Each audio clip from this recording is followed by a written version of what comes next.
Start करेंगे illustration 36। दोस्तों मैं जो बोलता हूँ उसको लिखते हुए चलना।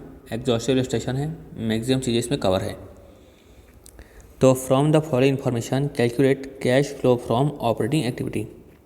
आपको क्या निकालना है? Cash flow from operating activity निकालना है। आपको इक्विटी दिया हुआ है एंड लायबिलिटी दिया हुआ है। इक्विटी आने होता है शेयर होल्डर फंड, लायबिलिटी आने होता है नॉन करंट लायबिलिटी और एक करंट लायबिलिटी। तो शेयर होल्डर फंड को लिखा हुआ है शेयर कैपिटल, नोट नंबर 1 में दिया हुआ है। तो चलते हैं, इसको पढ़ने से पहले नोट नंबर 1 में पढ़ना पड़ेगा। क्या लिखा हुआ है यहाँ पे शेयर कैपिटल के बारे में? 21 में थी 4.5 लाख, 22 में हो गई 5.5 लाख, मतलब कि 1 लाख का शेयर कैपिटल इशू किया गया है। पहली बात ये। दूसरी बात यह है कि प्रेफरेंस शेयर कैपिटल जो था 3 लाख था, अब 2 लाख हो गया है, मतलब कि हमने प्रेफरेंस शेयर को रिडम्पशन किया है। तो 1 लाख यहाँ पर इशू करके कैश आया होगा, वो आएगा फाइनेंसिंग एक्टिविटी में, यहाँ पर नहीं आने वाला, बस समझने के लिए बता रहा हूँ। और यहाँ से 1 लाख हमारा जाएगा, सिंपल। अच्छा, उसके बारे में और यहाँ पर लिखा हुआ है पॉइंट नंबर 3 में कि शेयर वर इशूड ऑन 1 नवंबर 2021। जो शेयर इशू किया गया है वो 31 मार्च 2021 के बाद, यानी कि 1 नवंबर 2021 को इशू किया गया है। Dividend on equity share 8% was paid on opening balance. तो उसमें पे बोल रहा है कि जो डिविडेंड हमको पे करना है ओपनिंग बैलेंस में पे करना है। किसको पे करना है? इक्विटी शेयर को। मतलब हमारा कंफ्यूजन यहाँ पे दूर कर दिया। कंफ्यूजन क्या था दोस्तों कि हमने इशूड किया था 1 नवंबर 2021 को, तो क्या हम लोग टाइम के हिसाब से मल्टीप्लाई करके डिविडेंड दें कि कैसे दें? तो क्वेश्चन में साफ साफ बोल चुका है कि 4.5 लाख का 8% आपका डिविडेंड पेड किया गया था। ठीक है, तो हम लोग दोस्तों जब निकालते हैं net profit before tax and external item, तो GDP करते हैं, है ना? क्या करते हैं? GDP। तो उसके हिसाब से हम लोग डी यानी डिविडेंड हम लोग यहाँ पे ऐड कर देंगे क्योंकि पेड किया गया था। उसके बाद यहाँ पे आगे बढ़ते हैं हम लोग। उसके बाद यहाँ पे लिखा हुआ है at the end of the year preference share were redeemed at a premium of 5%। जो प्रेफरेंस शेयर को रिडीम किया गया है एट द रेट ऑफ 5%। कब किया गया है? एंड ऑफ द ईयर, यानी कि जो 3 लाख से जो 2 लाख हुआ है, जो 1 लाख रुपये रिडम्पशन किया गया है वो किया गया है 31 मार्च 2022 को। तो इसका मतलब ये हो रहा है कि हम लोग जो डिविडेंड देंगे पूरा का पूरा 3 लाख पे देंगे 5% के हिसाब से। तो 3 लाख का 5% के हिसाब से हम लोग पूरा डिविडेंड दिए होंगे। ठीक है, क्योंकि देखो कैसे मालूम चला दिए होंगे, क्योंकि इक्विटी शेयर होल्डर को वास पेड लिखा है, वास पेड। जब इक्विटी शेयर को दे दिया है तो प्रेफरेंस शेयर होल्डर को दिया ही होगा, क्योंकि पहले मिलता है प्रेफरेंस शेयर होल्डर को, फिर मिलता है इक्विटी शेयर होल्डर को। ठीक है, करते करते समझ में आ जाएगा, घबराना नहीं है, आराम से करेंगे। और हमारे ट्रिक है कॉन्सेप्ट में देख सकते हो, शॉर्टकट ट्रिक है हमारे पास। इतने सारे क्वेश्चन किए शॉर्टकट ट्रिक से तो भी एकदम फटाफट हो जाएगा। रिजर्व एंड सरप्लस के बारे में लिखा है नोट नंबर 2। नोट नंबर 2 में क्या लिखा हुआ है? सिक्योरिटी प्रीमियम रिजर्व लिखा हुआ है 10,000। यानी दोस्तों जो शेयर इशू किया गया था यहाँ था 0, तो शेयर इशू किया गया था उसमें 10,000 मिला सिक्योरिटी प्रीमियम। दोस्तों ये फाइनेंसिंग एक्टिविटी में आएगा क्योंकि हमको पैसा आया है सिक्योरिटी प्रीमियम का 10,000 रुपये। सिक्योरिटी प्रीमियम समझते हो, लाइक 10 रुपये का शेयर हमने इशू किया है, मान लो ₹12 में, जो 2 रुपये एक्स्ट्रा लिया है फेस वैल्यू से ऊपर, उसको बोलते हैं सिक्योरिटी प्रीमियम। आगे बढ़ते हैं हम लोग। जनरल रिजर्व कितना था? 1.20। कितना हो गया? 1.50। इसका मतलब क्या हुआ कि हमने प्रॉफिट से कुछ हिस्सा जनरल रिजर्व में ट्रांसफ़र किया होगा, तो उसको भी हम लोग ऐड करेंगे। सरप्लस आपको दिया हुआ है, कितना सरप्लस? 40,000 था माइनस में, अच्छा, और प्लस में हो गया 1.5 लाख, यानी 40,000 तो कवर किया ही होगा, उसके 50,000 और भी कमाया। यहाँ तक हमारा हो चुका है। उसके बाद दिखा है non current liability, long term borrowing 8% debenture. दोस्तों 8% डिबेंचर के लॉन्ग टर्म बोरिंग पहले था 1.5 लाख, अब हो गया 260। हाँ, तो अब देखो, अरे हमें आता ये है कि अब जब हम लोग निकालेंगे 8%, तो 1.5 लाख का निकालें कि 260 का निकालें, है ना? अब देखेंगे कुछ एडिशनल इन्फॉर्मेशन दिया हुआ है कि नहीं दिया हुआ है। ये कौन सी आइटम है दोस्तों? ये है नॉन ऑपरेटिंग आइटम, जो कि प्रॉफिट एंड लॉस अकाउंट में चार्ज हो गई होगी। Profit and loss account minus हो चुका होगा, कोई खर्चा है इंटरेस्ट तो माइनस हो चुका होगा। हम लोग रिवर्स चल रहे हैं तो क्या करना है? प्लस करना पड़ेगा। तो अब देखते हैं आपको लिखा हुआ है कि यहाँ पे प्रेफरेंस के बारे में, उसके इनकम टैक्स के बारे में, एडिशनल डिबेंचर, देखो क्या लिखा हुआ है? Additional debenture were issued at par 1 October 2021 को इशू किया गया है, and bank loan was repaid on the same date, और बैंक लोन को भी सेम डेट में रिपेड किया गया है। तो दोस्तों हम लोग को यहाँ पर जब निकालना पड़ेगा इंटरेस्ट, तो हम लोग को 1,50,000 में कुछ महीने का निकालना पड़ेगा, है ना? और कुछ महीने में 2,60,000 का निकालना पड़ेगा, जिस हिसाब से इशू किया है उस हिसाब से। ठीक है, देखेंगे इसके बारे में, डोंट वरी। आगे बढ़ते हैं हम लोग। Other long term borrowing, premium on redemption of preference share. अच्छा, अदर लॉन्ग टर्म लायबिलिटी में लिखा हुआ है premium on redemption of preference share, तो 10,000 था और ये 10,000 है, यानी कि जो हम लोग प्रेफरेंस शेयर रिडम्पशन करते हैं उसका क्या है, प्रीमियम है, ये भी हमारी क्या है, लायबिलिटी है। तो दोस्तों ये प्रॉफिट एंड लॉस अकाउंट में चार्ज नहीं हुआ होगा, क्योंकि ये जो आइटम है प्रीमियम ऑन रिडम्पशन ऑफ, ये सब की इस डायरेक्ट आती है बैलेंस शीट में। कहाँ आती है, डायरेक्ट बैलेंस शीट में, ठीक है। और सिक्योरिटी प्रीमियम भी जो है ये डायरेक्ट आता है दोस्तों बैलेंस शीट में। तो क्लियर हो चुका होगा यहाँ तक बात। तो ये प्रॉफिट लॉस अकाउंट चार्ज नहीं हुआ होगा, तो उसको एडजस्ट करने की जरूरत नहीं है।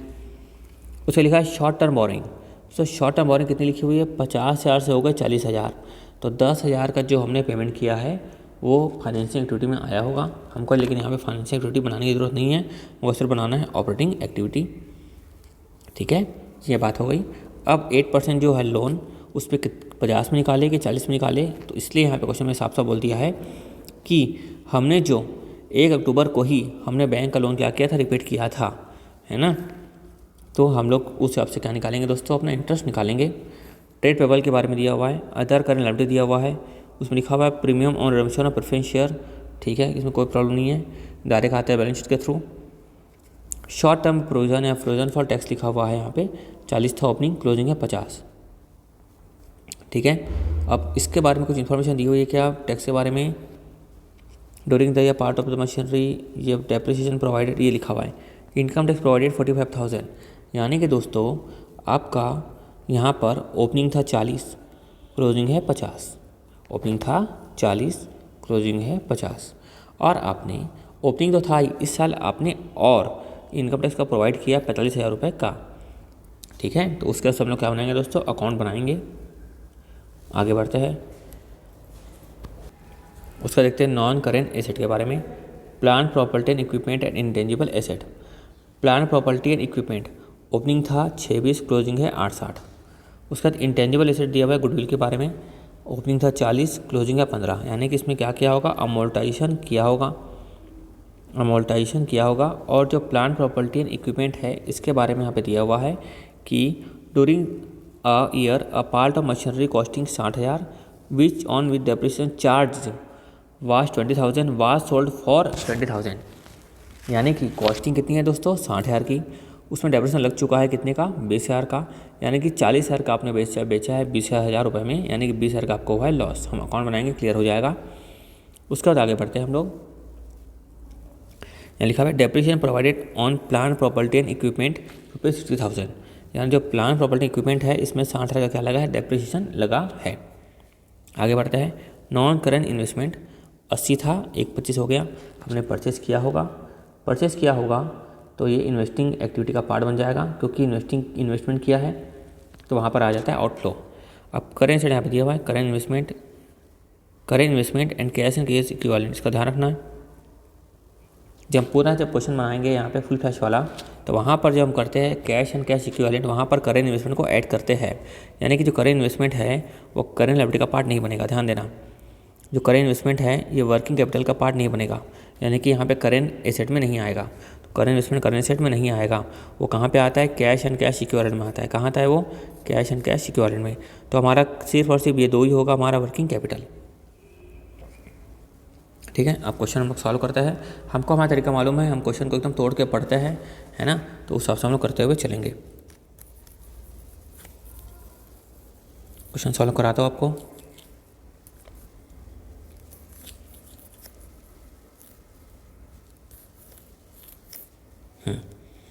तो सबसे पहले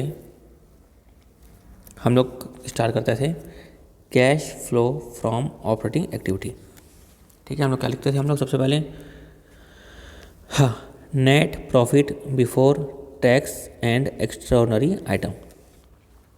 तो सबसे पहले हम लोग को यहाँ पे निकालना पड़ता था ये आइटम को, इसको थोड़ा सा मैं दूर कर देता हूँ, हाँ ठीक है। तो यहाँ पे आ गया net profit before tax and extraordinary items, ठीक है। तो सबसे पहले दोस्तों मैं बताता था इसके लिए क्या बताता था, बनाएंगे नोट नंबर 1, फिर देखते थे हम adjustment for non cash and non operating items, ठीक है। तो अपन दोस्तों यहाँ पे बनाएंगे नोट नंबर 1, ये बनवाते हैं नोट नंबर 1। तो यहाँ बना के दिखा देता हूँ नोट नंबर 1। तो दोस्तों हम लोग क्या करते थे, सबसे पहले सरप्लस, यहाँ दिया है सरप्लस कितना था, माइनस 140 फिर प्लस हो गया 150, ठीक है। तो आपने, मैं बताया था क्लोजिंग माइनस ओपनिंग भी कर सकते हैं, और एक तरीका क्या था कि आपने 1 लाख 1.5 लाख सरप्लस कमाया है, तो पहले आपने 1,40,000 का प्रॉफिट भी रिकवर किया है और 1.5 लाख और कमाया है। 2,90,000 का आपको आया सरप्लस आया आपको 2,90,000 रुपये का, आपने यहाँ पे ऐड कर दिया। फिर उसी का तरीका GDP, तो जी मीन्स था यहाँ पे जनरल रिजर्व, कितना आ जाएगा, यहाँ था आपका जनरल रिजर्व। तो यहाँ पर जो जनरल रिजर्व था आपका, यहाँ पर ऐसे करना, ये आपका 2 लाख से कितना हो गया 1.5 लाख, यानी 30,000 आपने ट्रांसफ़र किया हुआ जनरल रिजर्व में प्रॉफिट से, तो ऐड कर देंगे। जी हो गया हमारा, डी था यानी डिविडेंड यानी किसको दिए थे हम लोग, इक्विटी शेयर को भी दिए थे और प्रेफरेंस शेयर को भी दिए थे। तो दोस्तों इक्विटी शेयर के बारे में यहाँ पे ये बोल रहा था यहाँ पे कि dividend equity share 8% was paid on opening balance. Opening balance हमारा कितना था यहाँ पे 4.5 लाख, तो 4.5 लाख का हम लोग को देना है डिविडेंड, तो 4.5 लाख का 8% क्वेश्चन में बोल रहा था, तो वही कर देंगे। कितना आ जाएगा 4.5 लाख इंटू 8%, 36,000 को हम लोग ऐड कर देंगे। फिर प्लस और एक डिविडेंड था प्रेफरेंस शेयर का, उसके बारे में हम लोग को जो बोल रहा था वो हम लोग सेम टू सेम ऐसे ही हम लोग करते हुए चलेंगे। तो प्रेफरेंस शेयर का चलते हैं हम लोग यहाँ पे 5%, ठीक है। अब यहाँ पर जो क्वेश्चन लिखा था प्रेफरेंस शेयर के बारे में, वो क्या लिखा हुआ था, कहाँ था प्रेफरेंस शेयर के बारे में, यहाँ पर डेप्रिसिएशन हो गया, ये हो गया। डिविडेंड इक्विटी वार पेड ओपनिंग बैलेंस, अच्छा डिविडेंड बोल रहा है कि हम लोग को पेमेंट करना पड़ेगा ओपनिंग बैलेंस के ऊपर, लेकिन यहाँ पर देखते हैं कि प्रेफरेंस शेयर वाले के बारे में यहाँ पे क्या बोलना चाह रहा है, ठीक है। उसके बाद हम लोग बढ़ेंगे आगे, ठीक है। तो अब आगे बढ़ते हैं, कहाँ थे हम लोग, प्रेफरेंस शेयर में थे। तो प्रेफरेंस शेयर कहाँ गया, ये रहा दोस्तों। प्रेफरेंस शेयर जो है यहाँ पे आपको दिख रहा होगा, तो 3 लाख था 2 लाख हो गया दोस्तों। हम यहाँ पे ये मानेंगे कि जो 3 लाख से 2 लाख हो गया है वो हुआ है साल के आखिरी में। कब हुआ है, साल के आखिरी में। तो इसीलिए हम लोग प्रेफरेंस डिविडेंड दिए होंगे पूरा 3 लाख का 5%, यानी कि 15,000 रुपये के रेट से, ठीक है। तो यहाँ पर दोस्तों प्रेफरेंस शेयर का डिविडेंड आ जाएगा 3 लाख का 5%, 3 लाख इंटू 5%, कितना हो गया 15,000। अब दोस्तों दिमाग में यहाँ पे आएगा कि सर कैसे मालूम चलेगा कि हमने इसको डिविडेंड दिया होगा। अरे दोस्तों पहले प्रेफरेंस डिविडेंड का डिविडेंड मिलता है ना, पहले प्रेफरेंस शेयर होल्डर को डिविडेंड मिलेगा, फिर इक्विटी शेयर होल्डर को डिविडेंड मिलेगा।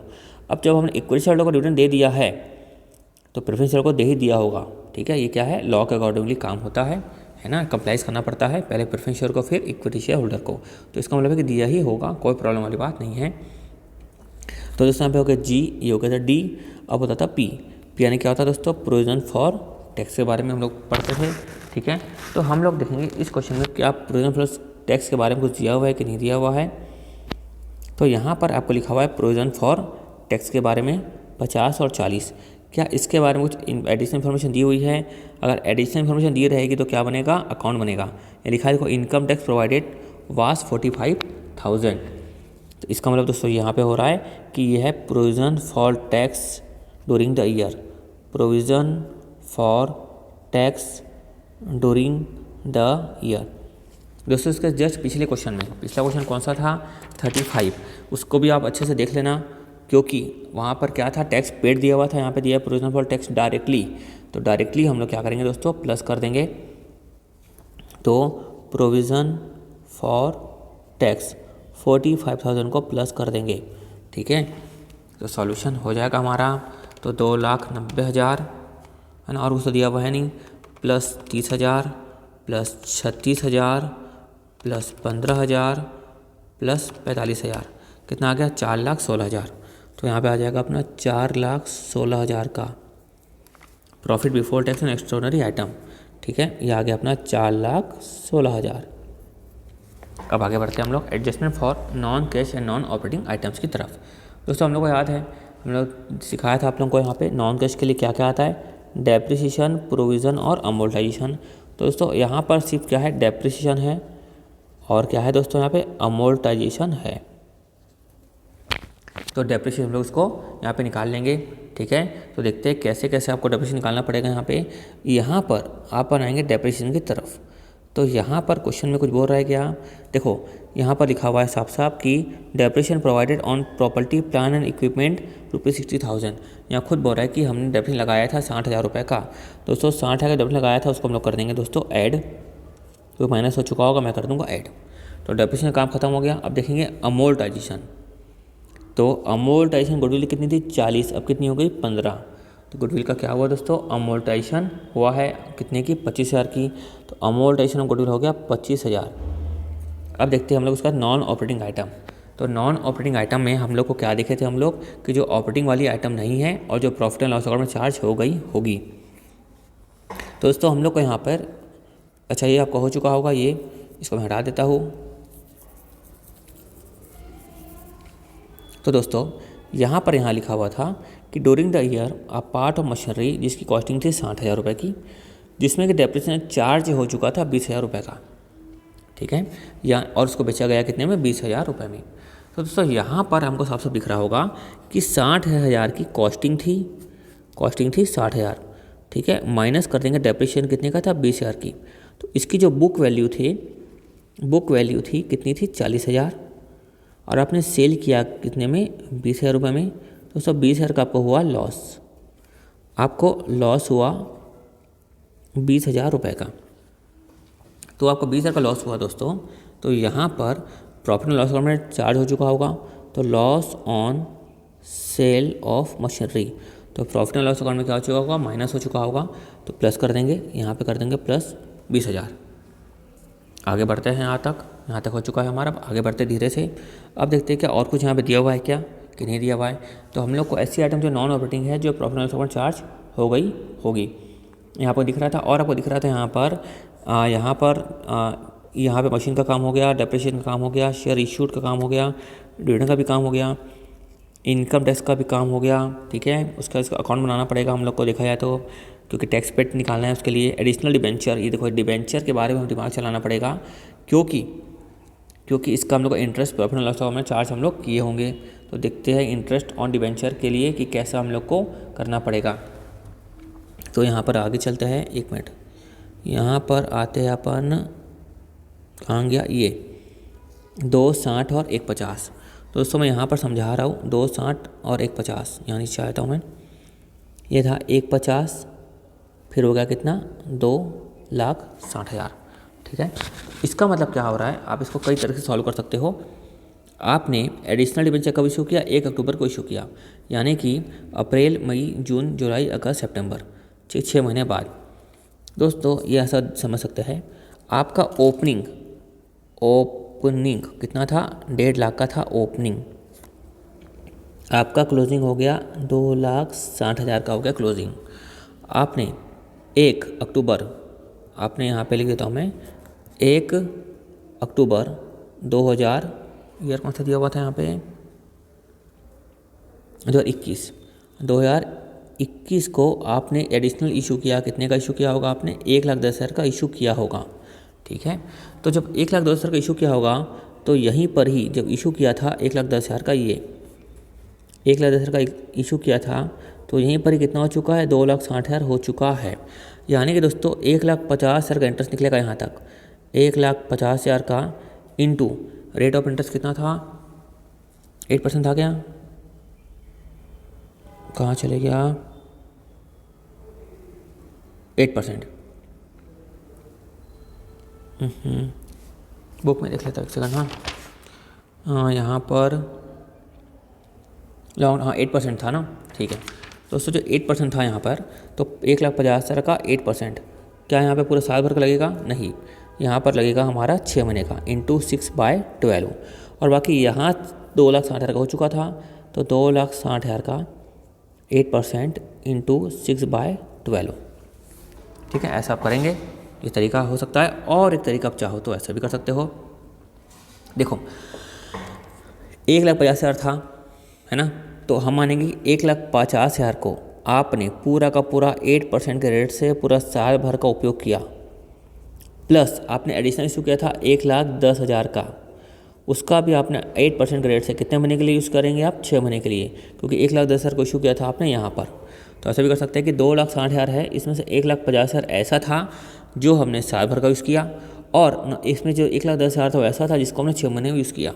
अब जैसा चाहो वैसा कर सकते हो, आंसर दोनों में सेम ही आना है। तो मैं कर लेता हूँ 1,50,000 का 8% इंटू 6/12 M+, और 1,10,000 का 8% इंटू 6/12 M+ MRC कितना आ गया? 10,400। कुछ सही हो गया? मैं कुछ गलती है यहाँ पे? अच्छा लगता है कैलकुलेशन मिस्टेक होगी। अच्छा मेरे को इसके हिसाब से चलना है ना, तो इसके हिसाब से चलता हूँ मैं। 1,50,000 इंटू 8% इंटू 6/12 M+, उसके बाद 2,60,000 इंटू 8% इंटू 6/12 M+ MRC, ये आ गया मेरा 16,400। और इसके हिसाब से मैं करके दिखाता हूँ आप लोगों को। 1,50,000 इंटू 8%, ये आ गया इसका 12,000 इसका आ गया, प्लस 1,10,000 इंटू 8% इंटू 6/12, इसका आ गया 4,400, इसका भी आ गया 16,400। तो दोनों का आंसर आपको सेम आएगा। तो यहाँ पर मैं ऐड कर दूंगा दोस्तों इंटरेस्ट ऑन डिबेंचर कितना? 16,400। ठीक है। उसका दोस्तों आपका बैंक लोन भी यहाँ पे दिया हुआ था, ये यहाँ पे बैंक लोन था 50 से कितना हो गया? 40। तो बैंक लोन के बारे में सेम टू सेम यहाँ पे बात बोल रहा था कि हमने इसी समय क्या किया है? रिडम्पशन किया है बैंक लोन का। क्या किया इसी समय? बैंक लोन का रिडम्पशन किया है।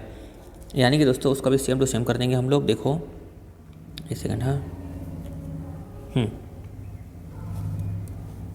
ये वापस चलते हैं बैंक लोन की तरफ। ये था ओपनिंग बैंक लोन आपको दिख रहा था 50,000 का, क्लोजिंग बैंक लोन दिख रहा था आपको 40,000 रुपये का। आपने 1 अक्टूबर को यानी कि 6 महीने में ही 2021 को इसको रिपीट कर दिया, कितने का? 10,000 का कर दिया रिपीट। ठीक है। तो दोस्तों यहाँ पर कितना बचा आपको? 40,000 का बचा। ठीक है। तो यहाँ तो मालूम चल रहा है कि आपने यहाँ से यहाँ तक पूरा 6 महीने आपने 50,000 को यूज़ किया। कितने परसेंट के रेट से? 8% के रेट से, इंटू 8% इंटू 6/12। उसके बाद यहाँ से यहाँ तक आपने 40,000 को ही यूज़ किया। ठीक है, 40,000 को यूज़ किया इंटू 8% के रेट से, इंटू 6/12। ठीक है दोस्तों, तो ऐसा आप लोग कर लेंगे। तो करते हैं हम लोग 50,000 का 8%, तो दिख ही रहा है ना, इंटू 6/12, ये आ गया अपना 2,000। वैसे ही 40,000 का भी इंटू 8% इंटू 6/12, ये हो गया M+ MRC, ये आ गया 3,600। सिंपल। तो वैसा कर सकते हो दोस्तों 3,600। और एक तरीका हमारा है वो भी कर सकते हो दोस्तों कि हमने जो है 40,000 रुपये को, यानी और करके बता देता हूँ, हमने 40,000 रुपये को 8% के रेट से पूरा साल भर यूज़ किया, और प्लस जो 10,000 रुपये था उसको 8% के रेट से हमने सिर्फ 6 मंथ का यूज़ किया। तो इसका आप निकालेंगे तो कितना होगा? 40,000 का डायरेक्ट कर देता हूँ 4%, ये आ गया यहाँ पे।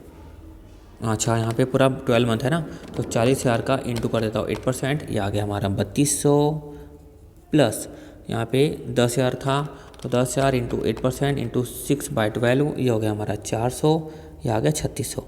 आंसर दोनों में सेम आएगा। तो यहाँ पर मैं एडजस्टमेंट कर देता हूँ। इंटरेस्ट ऑन डिबेंचर हो गया, इंटरेस्ट ऑन बैंक लोन 3,600। तो हमारी एडजस्टमेंट यहाँ तक हो चुकी है, और कोई हमको एडजस्टमेंट करने की ज़रूरत यहाँ पर नहीं है। उसके बाद देखो सब कुछ एडजस्टमेंट हो चुका है ना। अपन यहाँ पे करेंगे, अपन ये आएगा हमारा profit before working capital changes, operating profit before working capital changes. ठीक है, फिर लिखूँगा मैं adjustment for working capital changes. यहाँ पे आएगा प्रॉफिट, जब निकालेंगे तब देख लेंगे। अब करेंगे adjustment for working capital changes, तो देख लेंगे हम लोग कि क्या क्या हमारा क्या आ रहा है, चेंज आ रहा है। तो यहाँ पर करेंट लायबिलिटी ट्रेड पेबल था, यहाँ पे सिर्फ कितना था? यहाँ पर हमारा था, ऐसे घंटा इसको सीधा सीधा दिखना पड़ेगा,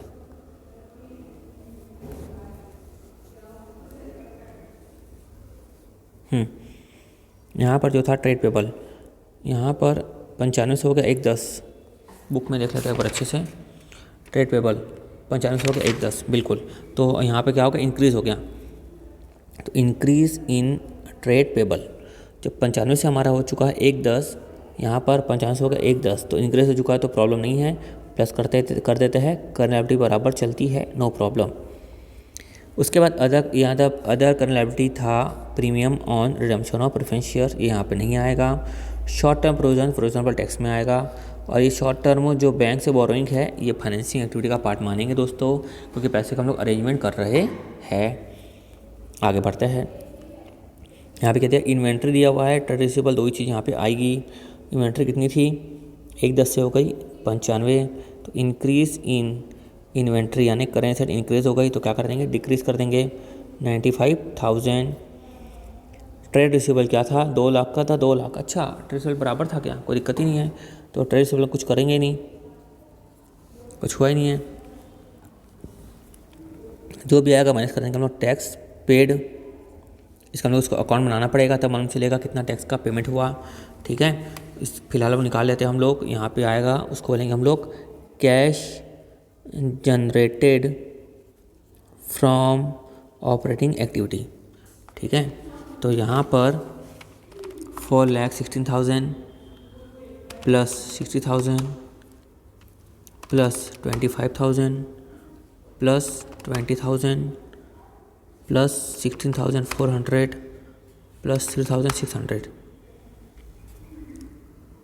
प्लस 15,000 माइनस 95,000, ये हमारा आया 4,61,000। 4,61,000। अब हम लोग इसमें से माइनस करेंगे टैक्स पेड, तो इसका बनाना पड़ेगा हम लोग को प्रोविज़न फॉर टैक्स का अकाउंट। आपको देखना दोस्तों, बुक में देख ले, यहाँ पे देख लेते चलो। आपको प्रोविज़न फॉर टैक्स में आप लोगों को यहाँ पर दिख रहा होगा provision for tax liability side में, यहाँ पर प्रोविज़न फॉर टैक्स ओपनिंग दिख रहा है 40, ओपनिंग दिख रहा है 40, क्लोजिंग दिख रहा है 50। तो यहाँ पर मैं लिख लेता हूँ लायबिलिटी है तो ओपनिंग बैलेंस आ जाएगा हमारा 40,000, क्लोजिंग बैलेंस आ जाएगा हमारा 50,000। और क्वेश्चन में आपको दिया हुआ था कि टैक्स प्रोवाइडेड कितना था 45,000, ओपनिंग बैलेंस इतना था और हमने टैक्स प्रोवाइड किया, तो by profit and loss account में और टैक्स प्रोवाइड किया कितने का, 45,000 का टैक्स प्रोवाइड और किया।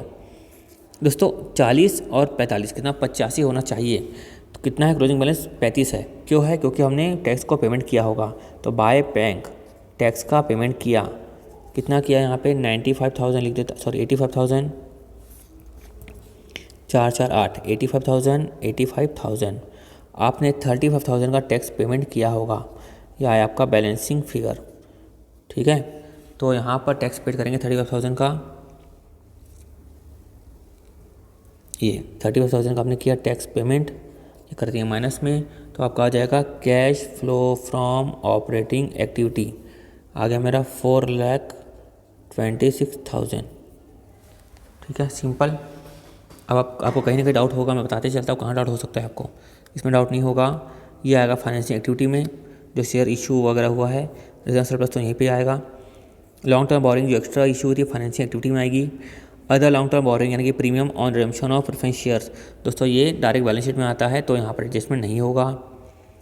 लॉन्ग टर्म बोरिंग था 8%, जो पैसा जनरेट हुआ है या पेमेंट हुआ है वो फाइनेंसिंग एक्टिविटी का पार्ट है। ट्रेड पेपर करेंट लायबिलिटी है, कोई इशू नहीं है, ये डायरेक्ट आपका आएगा बैलेंस शीट में।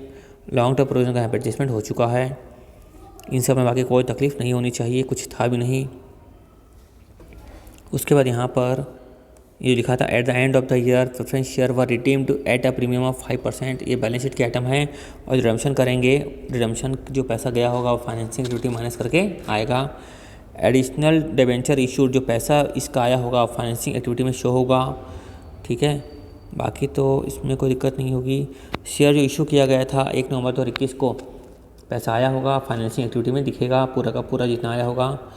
बाकी डिविडेंड और equity share 8% was paid on opening balance, जो पेड किया गया है यहाँ माइनस करके दिखेगा फाइनेंसिंग एक्टिविटी में अलग से। ठीक है, वहाँ पर करेंगे तब समझ लेंगे। तो ये क्वेश्चन आपका होता है ख़त्म। इलस्ट्रेशन 36 अच्छा क्वेश्चन था, प्रैक्टिस करना, इससे बाहर से कुछ नहीं आएगा, पूरा एग्जॉस्टिव कवरेज था इस क्वेश्चन में।